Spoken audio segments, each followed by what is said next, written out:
Village de Cordu, El Tavernoc, je te parie n'importe quoi. Aurore est la maîtresse d'un homme riche qui s'est fait attraper par sa mégère de femme et a dû fuir à la campagne. Sinon, pourquoi une beauté comme elle achèterait-elle une propriété dans notre petit Cordu et se mêlerait-elle à nous, les rustres de la campagne? Dit l'arca Guillaume à son compagnon de beuverie, visiblement au fond de ses tasses. Hawk jeta instinctivement un coup d'œil autour de la pièce avant de donner une tape sur l'épaule de l'arca. Il faut que je retourne au champ. Tu ferais mieux d'espérer que Lumian ne t'entend pas parler comme ça.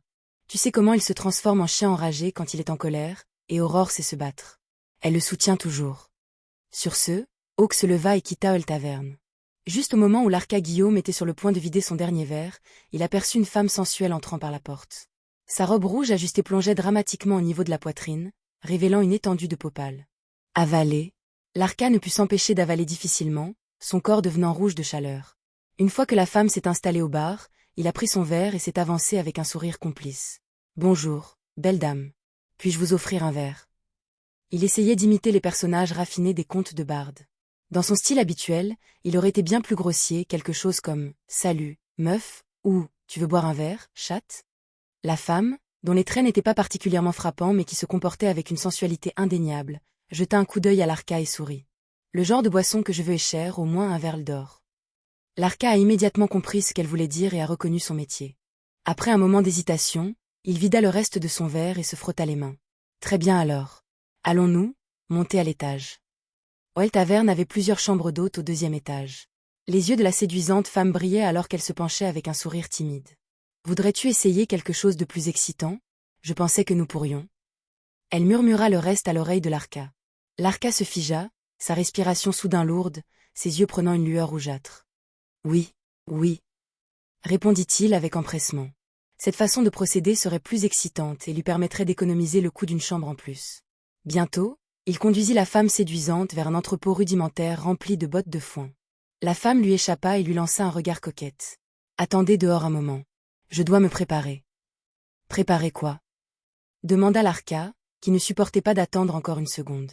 « Si nous recherchons l'excitation, autant ajouter quelques fioritures supplémentaires. » La tentatrice se pencha à nouveau près de son oreille, murmurant quelques mots supplémentaires avant de conclure. « Quand vous m'entendrez appeler, vous pouvez entrer.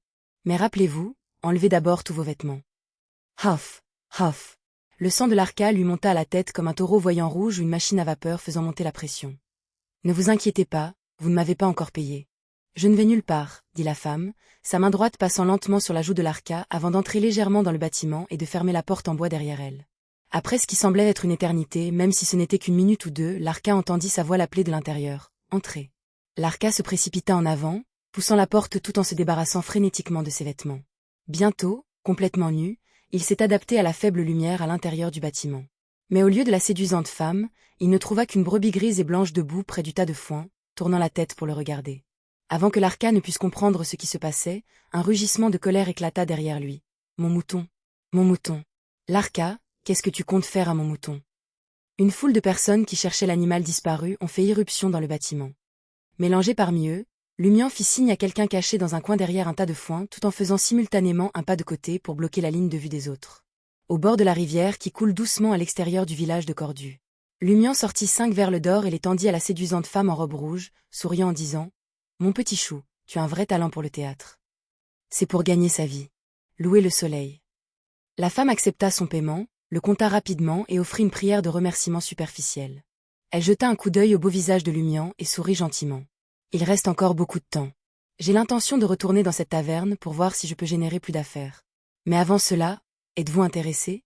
Pour vous, je pourrais en faire juste 10 coups. » Lumian gloussa. « Je dois d'abord vous avertir de 2 choses. Premièrement, le courrier est sur le point de partir. Deuxièmement, ce petit mignon de tout à l'heure a une relation étroite avec notre père du village.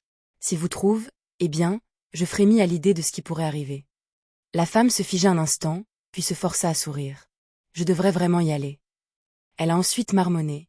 Comment ce type était-il un petit mignon de toute façon? Il n'est plus vraiment jeune.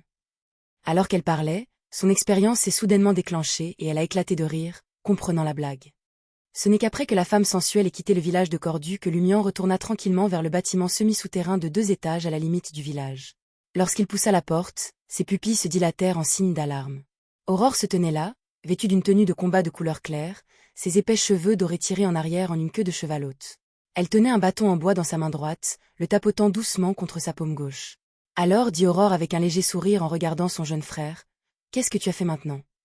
Lumian fit subtilement un pas en arrière. « Tu sais, c'est terriblement rapide. Aurore ne sort-elle pas rarement de la maison? Alors tu as vraiment fait des bêtises. » Aurore feignit la surprise. « Est-ce que vous causez des ennuis chaque jour? Comment ai-je réussi à deviner du premier coup? Votre pose ne ressemble pas exactement à ce que vous devinez. » L'esprit de Lumian s'emballait alors qu'il avouait honnêtement comment il avait fait sa farce à l'Arca. Aurore soupira. « C'est parce que l'Arca répandait des rumeurs selon lesquelles je suis la maîtresse d'un homme riche? Qu'ils disent ce qu'ils veulent, je m'en fiche de ce genre de choses. » Lumian pinça les lèvres et répondit doucement, « Je m'en soucie. » Aurore resta momentanément sans voix. Après une pause, elle soupira. « Le principal problème est qu'il n'est pas nécessaire de provoquer le padré et sa bande. Même si je n'ai pas peur de lui, s'il continue à nous créer des ennuis, nous ne pourrons pas rester au village de Cordu. » Lumian hocha immédiatement la tête et dit avec une sincérité inhabituelle, « Je suis désolé. C'est mauvais. Assez vite à admettre ses fautes, n'est-ce pas? » Aurore renifla d'amusement. Lumian baissa la tête en réponse. « Je n'oserais plus le faire. » Aurore haussa un sourcil et rit. « Je pense avoir entendu cette phrase exacte avant-hier. Alors vous vous êtes bien comporté pendant exactement une journée entière, c'est ça? » Avant que Lumian ne puisse répondre, elle posa le bâton en bois et se fit claquer les lèvres. « Ce n'est pas que vous ne pouvez pas vous venger, mais vous devez le faire avec modération, ou rester dans le domaine des farces inoffensives. Dans tous les cas, évitez les ennuis jusqu'à ce que vous soyez à l'université et que nous puissions quitter le village de Cordu. Au fait, où as-tu trouvé l'argent pour embaucher une actrice de Dariège? » Même si Aurore donnait chaque mois quelques verles d'or à son frère mineur, le garçon fréquentait constamment la taverne et ne pouvait pas économiser d'argent, et ce n'était même pas encore le début du mois. Bien que cette petite allocation ne puisse pas permettre à Lumian de payer plus de quelques jours de verre, d'une manière ou d'une autre, il parvient à aller boire tous les quelques jours, et il a toujours pas mal à boire. C'est toute une compétence. C'est comme si même si je ne lui donnais aucune allocation, il s'en sortirait quand même très bien et boirait tous les jours. Alors qu'Aurore grommelait intérieurement, elle vit Lumian sourire. « Juste quelques cadeaux de la part d'âme généreuse, » répondit-il. « Bien, bien. Regarde-toi, tu es grand et capable, » dit Aurore en jetant un coup d'œil à son frère. « Il vous reste 45 minutes avant le cours. Je vous ai préparé une agréable surprise. Un énorme tas de problèmes à résoudre. Un long texte à copier. Une agréable surprise. » Lumian fit un pas en arrière. « Tu veux dire le genre où je suis surpris et où c'est agréable pour toi? » Il s'est retourné et s'est enfui en criant par-dessus son épaule. « J'ai encore quelque chose à régler.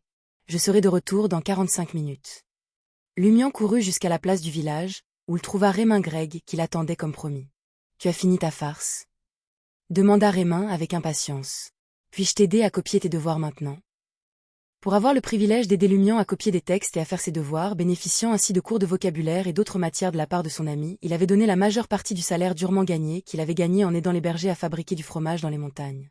Lumian rit. « J'ai besoin que tu fasses encore une chose. » « Quoi ?» Rémin devint soudain nerveux. Lumian jeta un coup d'œil vers la cathédrale d'un côté de la place. Trouver une occasion de dire aux gens du village que le majordome de l'administrateur, Louis Lund, a donné un surnom à l'Arca à cause de l'incident d'aujourd'hui. « Quel surnom ?» demanda Rémin avec curiosité. Lumian rit. « L'homme au mouton. »« Compris, » acquiesça immédiatement Rémin, puis demanda avec des yeux brûlants. « Alors, quand puis-je t'aider à copier des textes et à faire tes devoirs? » Lumian répondit avec un sérieux factice. « Demain. » Pendant qu'il parlait, il rit intérieurement. « En fait, je t'aurais appris pour rien, mon petit chou. C'est juste que les cahiers et les vieux stylos ne sont pas gratuits. » Dans la demeure souterraine à 2 étages, Aurore regardait la silhouette de Lumian s'éloigner, un sourire s'étalant lentement sur son visage.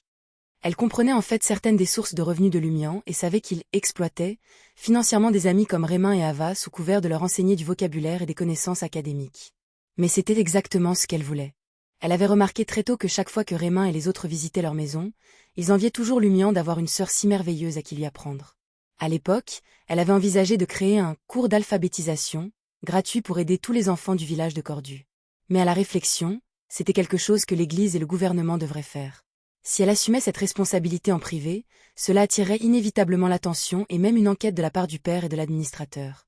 Et en tant que démoniste, elle ne pouvait pas résister à un tel examen. Ainsi, lorsqu'elle a découvert la propension de Lumian à aider ses amis, elle a délibérément fait savoir à son frère qu'elle vérifiait à peine ses devoirs copiés et lui achetait fréquemment de nouveaux cahiers et stylos, atteignant ainsi indirectement son objectif. En tant que transmigrante, elle ne supportait pas de voir des enfants sans accès à l'éducation.